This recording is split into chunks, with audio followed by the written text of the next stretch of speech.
Bonjour. Une fois que vous avez créé vos catégories d'encaissement et de décaissement, vous allez renseigner les entrées ou sorties de trésorerie pour chacune d'entre elles. Prenons l'exemple des encaissements. Pour une catégorie donnée, vous pouvez renseigner soit des factures pour représenter vos encaissements certains, soit des budgets de trésorerie pour représenter vos encaissements incertains. Commençons par renseigner votre budget de trésorerie.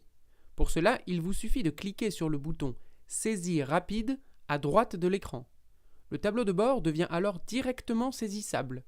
Renseignez manuellement le montant de vos prévisions de vente pour la catégorie souhaitée. Recliquez sur le bouton « Saisie normale » et visualisez instantanément sur le graphique l'impact de ces prévisions sur votre trésorerie. Une fois que vous avez fixé vos objectifs, il vous reste à saisir les ventes que vous avez d'ores et déjà réalisées. Pour cela, cliquez sur la catégorie souhaitée. Un pop-up s'affiche. Vous pouvez alors ajouter des factures déjà encaissées en cliquant sur le bouton « Plus » à droite du libellé « Facture payée ». Renseignez l'intitulé de votre facture, le montant, le niveau de TVA éventuel, la date de facturation et la date de règlement. Retournez sur votre tableau de bord, votre facture est créée et vous visualisez instantanément sur le graphique l'impact de cet encaissement sur votre trésorerie. Pour renseigner une facture en attente de paiement, cliquez de nouveau sur la catégorie, puis cliquez sur le bouton « Plus » à droite du libellé « Facturation engagée ». De nouveau, renseignez l'intitulé de votre facture, le montant, le niveau de TVA éventuel, la date de facturation et la date de règlement.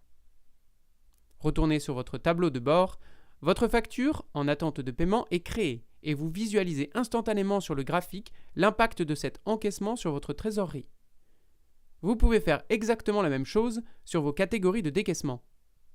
Lorsque vos factures sont récurrentes, par exemple dans le cas du loyer, vous pouvez passer l'étape de saisie des budgets de trésorerie et renseigner directement vos décaissements en utilisant si besoin la fonctionnalité de duplication des factures.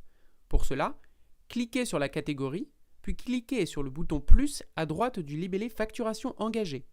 Renseignez votre facture,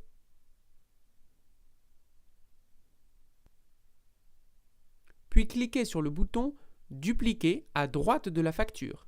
Définissez alors la périodicité, le nombre de factures à créer, puis appuyez sur le bouton « Vos factures sont automatiquement créées » et vous visualisez instantanément sur le graphique l'impact de ces décaissements sur votre trésorerie.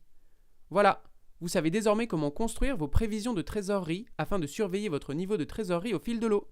À bientôt!